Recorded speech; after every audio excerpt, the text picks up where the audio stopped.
Welcome to the Beyond the 90 Minute podcast powered by Cash Out Tips. Oh man, I really like our intro music. Didn't I was listening to it before this thing started? It's really, really nice. You guys know it's nice. Yeah, but back to what I was saying though. Welcome to episode 11. Rah, it's crazy. 11 weeks of the Beyond the 90 Minute podcast powered by Cash Out Tips with your boy Jeff and KC. I said, and KC. Oh.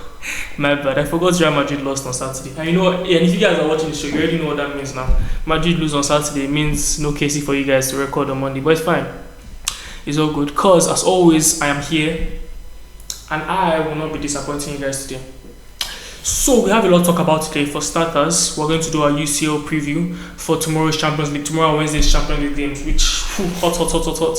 And then we can talk about that boring Manchester United derby, the boring Manchester derby, which... Gosh, honestly speaking, man, I think we have to have a proper discussion about what's happening to the Premier League, to be honest, because if that is a Manchester derby, then crazy. And also some other results that happened over the weekend. So yeah, man. But before all of that, though, we have to talk about cash out tips, which we're talking about for all of the 11 episodes we've been doing this show, just because we trust them so much. I'm sure Casey would agree, even though he's not here. He built on you guys yet again. But yeah, if you don't know, in case you've been living under a rock or something, who are Cash Out Tips sponsor our show. And the reason why we like them so much is because of the trust they give us. Because over the years, you would know watching the show because you've probably gone on your betting apps, your Sporty Bets, your Bets Ninja, whatever, gone there. In your mind, you thought you were this football guru and you cook some codes, whatever, you uploaded them. Next thing, it's going well. The last game like this, someone misses a penalty and then your ticket was caught and it was like, damn. 10k has just gone like that. And that shouldn't be happening because what Cash Out Tip does is they have world-class tipsters who go on the site and upload 100% accurate, sure odds for you. Just go there, you just buy, play the games and you win. It's literally that simple. You could buy a code for like 1,000, 5,000. It's literally cheap considering the amount of money that you stand to win. They have so many plans on there, 3 days, 5 days, 7 day rollover plans. So yeah, the website should be on the screen below. Just check it out. Just try it, even if it doesn't, at least just try it because I'm telling you wouldn't regret it. Again, that should be www.cashouttips.com. As I said, it should be on the screen right now. Just check it out. I promise you won't regret it. Come back here next week and just tell me, Jeff, I want money. And I'm like, nice one. And when you win money, ask me for my account number and then send them out to me. Fair. Yeah, so before we get into this episode, last thing though, check out our socials, by the way, our Instagram, our TikTok, our YouTube. We've been uploading like little reels on there and it's been doing quite well. I'm happy with what I'm seeing from you guys so far, but still, we want more. Bump up that follow button. And also here as well, man. I think we're on 165 subs last I checked. Let's see if we can get to 250 by the end of April. I know it's possible. I know it's possible. So let's do it. So, pause this film. If you haven't subscribe. And please like the video, man. And let's get into the episode. Yes, so where to start? Obviously, I want to do the UCL preview, but before that, I could just look at a couple games that happened during the weekend. Yeah, obviously starting from the Manchester derby though. But yeah, I was going to say something though.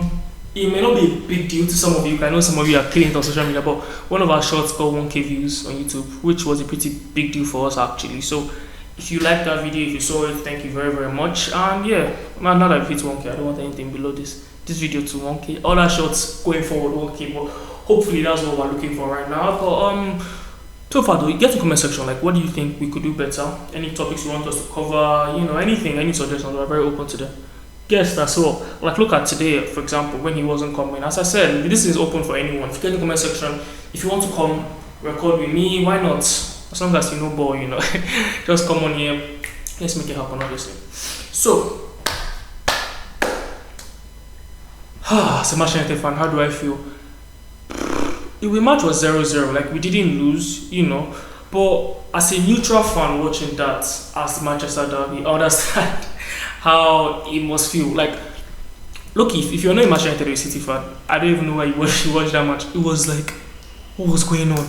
But at the same time, though, I still feel a little disappointed. Obviously, we're 13th, they are 5th. Normally, like that should literally be like a match we shouldn't even have a chance at winning, because normally speaking, like 5th, 13th. But actually, in the match, we actually created the better chances. We should have scored. And we've been having this issue, over the past 4 or 5 games, especially where we play well. It happened in Nottingham Forest game, previous matches before that, and then this Man City match as well, where we get into good positions, and this is exactly what I was telling Casey the other days. I trust in Amarin because I'm starting to see little improvements. And what I mean by that is like I see the passing sequences we're having. I see us playing out from the back. I see us having this like like we're building up, but when it gets to the final third, that's where we struggle. So going forward for Manchester United, I just feel, as I said, we just need a striker. We need better forward players because the amount of position Garnacho got into, he wasn't good enough. He kept on rushing. Same thing that happened against Nottingham Forest midweek, by the way. The other side as well. With when we get into the final third, it happened sometimes with Hoyland, by the way, who was just useless.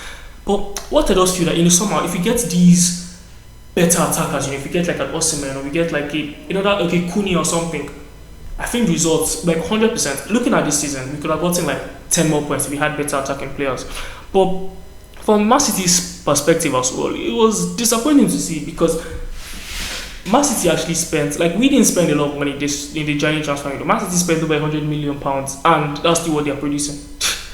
Honestly speaking, man, it was bad and it just feels like both teams are on the beach, if you know what I mean. Because for us, we know our season rests on the Europa League. For Man City, like they probably will scrape top 4, so it's kind of like, what are they even trying for anymore? Do you get? And like on the weekend as a whole, I just feel that's what's killing the Premier League because Liverpool too lost, they're on the beach. Arsenal too lost, they're on the beach because they know that Real Madrid during the week is their season basically. So as a whole though, get into the comment section. I want to know what you guys think about the Premier League season because I heard some people say this is the worst Premier League season ever, and at first I sort of was like, no, like come on now, we're having a very interesting season, stuff like that. But when you think about it, or when you actually deep it, think about it, the fact that Liverpool have won the league, there are like 8 games to go, done. Ipswich, who are 18th, right? They are 12 points away from Wolves, who are 17th. So that means 18, 19, 20th. Done. No relegation battle. And for the second season in a row, the same 3 teams that came up from the Championship are going down again. So what now makes this league super exciting? Okay, maybe it's the top 4 race, but to be honest, this top 4 race isn't as good as people think. I know it's close, but at the same time, it's because these teams keep on forming. Look at Aston Villa now. Just put in 3 or 4 wins together. I'm telling you, that top 4 or top 5 position is yours. So I think there has to be a deeper conversation about the Premier League because for all of us who used to watch Premier League, Barclays Premier League, we know what Premier League could be. And if 8 games to go and there's actually not much to fight for, it is quite disappointing, to be honest. It's quite disappointing. So I was going to touch on Foden as well because Foden was last year's PFA Player of the Month, Player of the Year. And honestly speaking, he's awful. Like, I don't understand what's going on with him, because I look at De Bruyne, who's also in the same side. De Bruyne has washed, who, by the way, he announced that he's going to be leaving Man City by the end of the season. And let me just spend a quick 30 seconds just talk about him because obviously I'm a Manchester United fan. But damn, Kevin De Bruyne is good. Over the years, I think the moments Kevin De Bruyne has given us football fans just shows a lot of respect for him. And to be honest, it is a shame that we see him this way because honestly speaking, I'm a fan of like when you've been a good player all of your footballing career, I think it's better you leave early, so that people don't get to see your washed side because now for the past 2 seasons with the injury struggle and everything, but seeing the side of Kevin De Bruyne and that sort of like blurs out the memories of what he used to be. And I implore all of you watching to not forget what Kevin De Bruyne is still, even though he's trash now, but still don't let it cloud your vision or like your memory for the fact of how good he was before. Definitely a Premier League legend and best midfielder in Premier League. To me, no, but I think definitely top 5. He's at least attacking wise. I think attacking wise is probably the best midfielder to create the Premier League. So yeah, even as Manchester United fan, I can still say that he's been excellent and whatever he has in his future, I wish him best of luck on that. So I think for Man City fans, get in the comment section, if there are any of you, because I sort of assume though that Kevin De Bruyne was going to leave, and when he leaves, Foden is going to be like this natural progression, where you have Foden leave, where you have De Bruyne leave, and then Foden is like, okay, this is my team now. But I haven't seen it this season, and everybody used to say that Foden is just a system player who tries under Pep's system, and I was like, I used to say no, because Foden is an excellent player, but this season, what is going on, man? I do not understand it. Like, Manchester City have been going through a lot of turmoil, and then obviously their players getting washed, basically like trying to like transition into this new generation. But Foden has to be the guy that stands up and is like, okay, I will lead this team. Haaland is out, and come on, Even the Manchester United fans were chanting whatever to his mom, which by the way I don't condone, but I think Foden should be doing a lot better than that. Let's be honest. Foden should be doing a lot better than that. He should be. And Arsenal.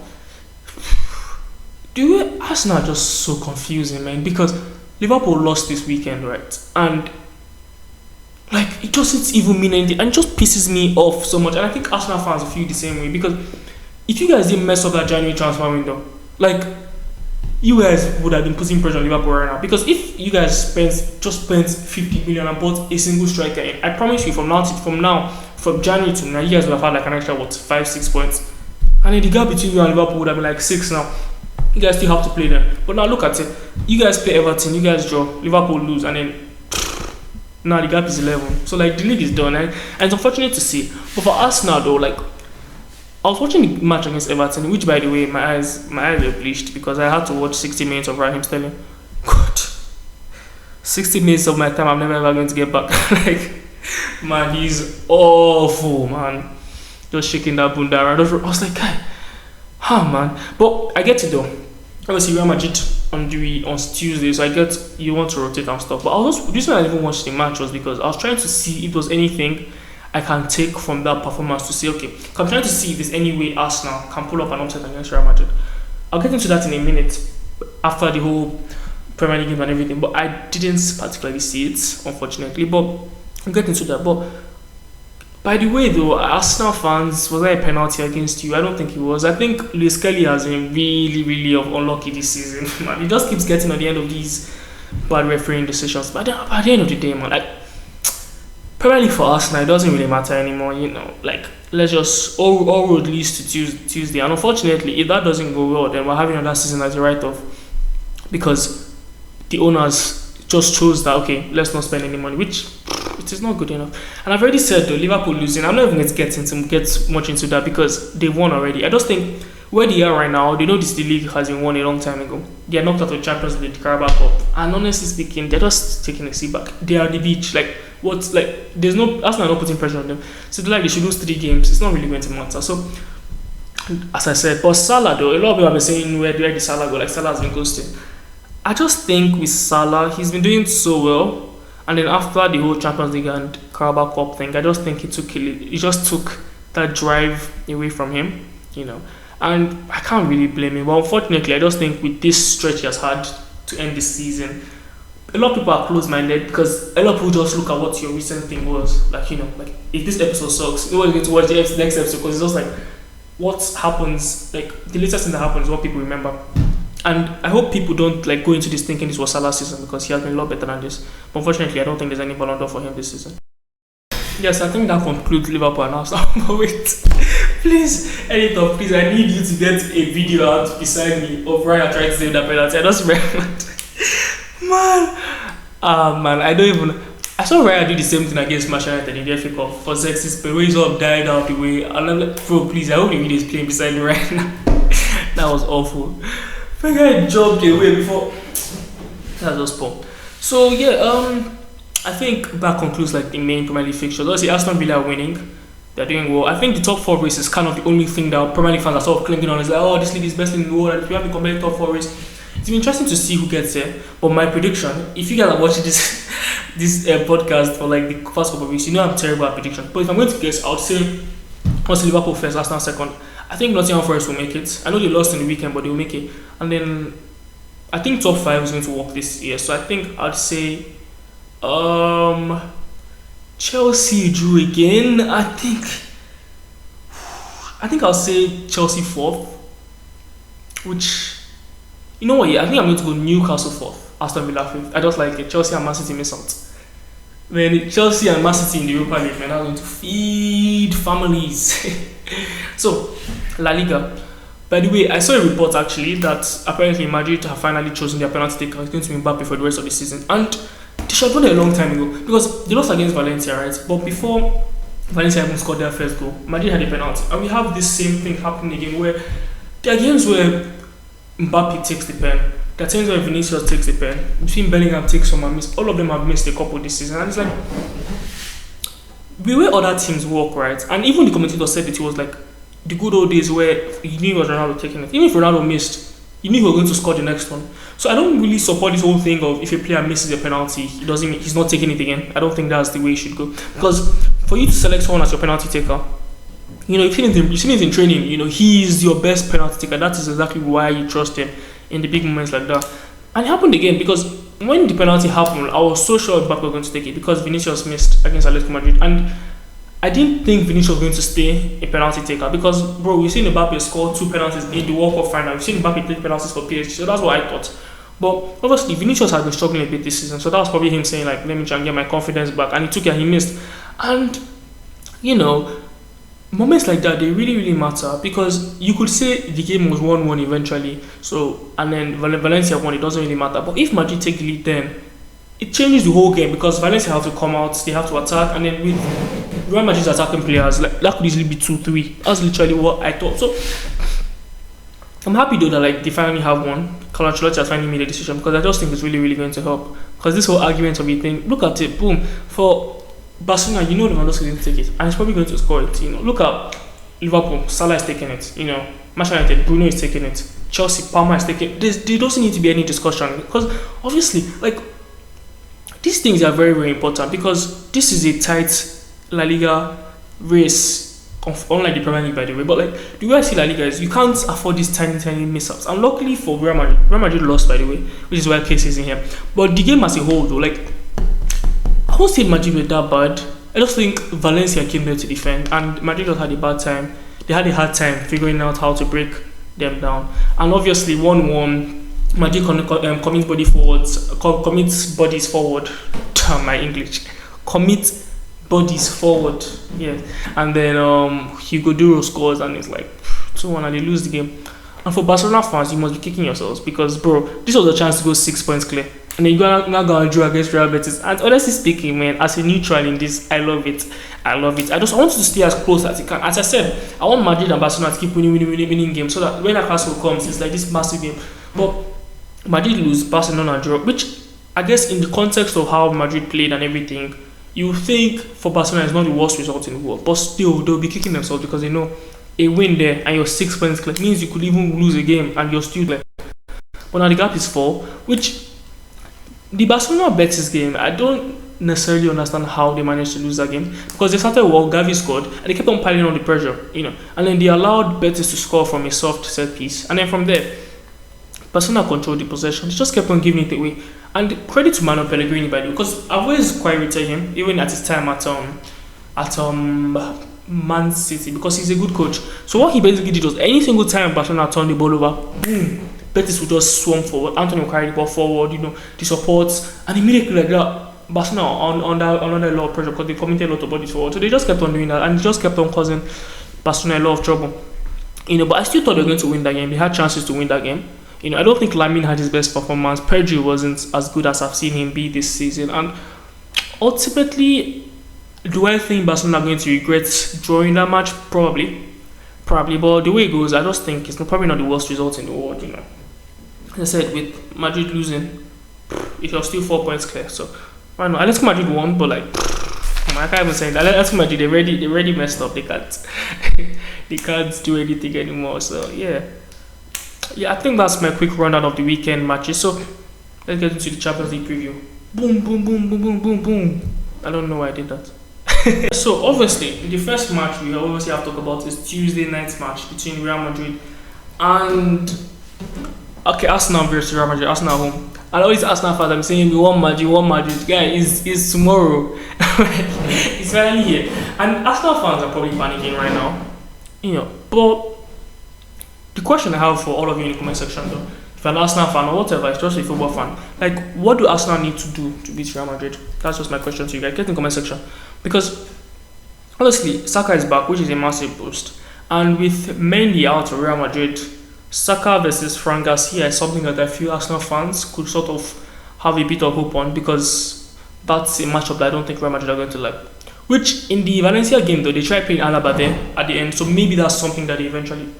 Because my mic been on by the host. I hope this audio comes out good down. Damn. I like my brother got me the shirt, by the way. It's pretty nice shirt. I'm not thinking comment section. Now back to what I was saying. So damn, I've lost my train of thoughts. Yeah, okay. Editor, please, we'll remove that part. But as I was saying, Saka is back, so I think for Real Madrid, it's probably been in their best interest to try Alaba there rather than playing Fran Garcia. I think Fran Garcia to me is better than many going forward, but defensively, I think he's going to really struggle against Saka. But ultimately, though, looking at the Premier League table for Arsenal, right? One thing that has saved them and one thing that they constantly be good at is they have a good defense. Everybody knows Arsenal have a good defense. Okay, if I look at this now, they've only conceded 26 goals in 31 games, which is very, very good. That just shows how good a defensive team Arsenal are. So 100%, that's literally what they have to do. They have to defend very, very well because you're going up against Rodrigo, you're going up against Bellingham, you're going up against Mbappe, you're going up against Vinicius Junior. That's crazy firepower. And we're not even talking about Valverde, who could just come and just strike the ball into the top corner from like 40 yards out. You still have that option. You still have the option of Modric putting a set piece in, Rudiger scoring. That can still happen. So for Arsenal, they need to make sure they defend very, very well. And low-key, I think Arsenal could come out and say we can't defend very well because we've seen them defend well. You know, we've seen the game in the Etihad against Man City where they had 10 men and they were able to shut Man City down for most of the game. So with Saliba, Gabriel, Timber right back, how would Arsenal play Luis Skelly there? Is that a risk considering the fact that you're playing against Rodrigo? Probably. I think if Califury is fit, I think that's the better option. But Arsenal have to win this game because if Arsenal don't win this game and you're going to the Santiago Bernabeu expecting to win, that's difficult. That's really, really difficult. So Arsenal have to win this game. So the biggest question of Arsenal is how do they score goals? Because that has been a struggle for like since January to now is they cannot score goals. And they have Saka back, yes, but a lot of times Saka was the person that was assisting, Saka obviously score, but like I just feel that if you had, I'm tired of saying it, but everyone knows if you had a Watkins now, like, but still, let's be honest though, Arsenal can score. They could score from a set piece, they really like doing that this season, but they still have these creative players. They still have Saka, they still have Odegaard, they still have players that can do something, They could try Merino up front. I guess that's what they have to do. But Trossard has been doing quite well as well. So I just think for Arsenal, right, they need to understand. I think for the first 20 minutes, just stay compact, not concede. Just make sure that you don't have a mountain to climb, and then from there to the second half, just go and score. Because I believe after I score a goal or two, I trust them to shut down to like shut out at the back. Obviously, Real Madrid, I expect Real Madrid to score tomorrow, though. But still, I still believe if Arsenal get a goal, even if you draw tomorrow, it's not the worst result in the world, in my opinion. So that's what they kind of have to do. But for Real Madrid point of view, Real Madrid was coming off of a loss, and that Real Madrid haven't actually been in the best form, which, by the way, goes in Arsenal's favour because Real Madrid haven't been the Real Madrid we expect to see. So I say a lot, Okay, let me stop saying that. What can I use instead of so? Also. Now I'm laughing to myself. That's weird. Okay, perhaps. But if you're asking me for my prediction, I still think Real Madrid go through about 2 legs. But for tomorrow's game, I expect a draw actually. Just because against Valencia, I noticed how easily Valencia were able to just turn the ball over and counter-attack against Real Madrid. And I think if Arsenal can do the same thing, they have quick players, with Trossard and Saka. Martinelli could even come off the bench.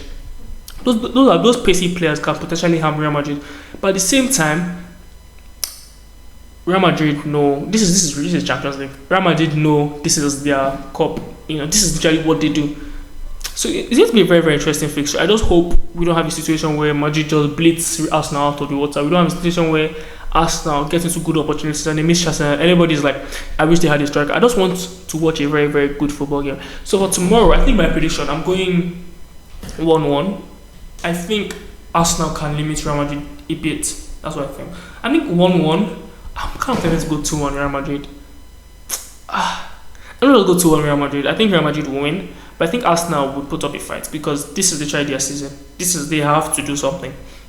Yeah. So then the next match is happening on Tuesday.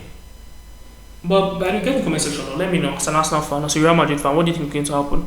Like, as a Real Madrid fan, what are you scared of? Like, what do you think Arsenal can do to hurt you? Is it the corners, or is it that counter attack I was talking about? As an Arsenal fan, what's your plan? Like, how do you expect to get goals? Because looking at that squad, I don't see tons of goals in it.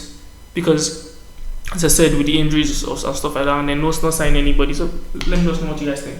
Bayern Inter I find quite interesting, by the way, because Inter obviously drew at the weekend, but they're still informed. They're the most informed team in Italy right now. Over 2 legs, I sort of fancy them, actually, because Bayern obviously very, very good. Kane has been on it here this season. Olise has been excellent.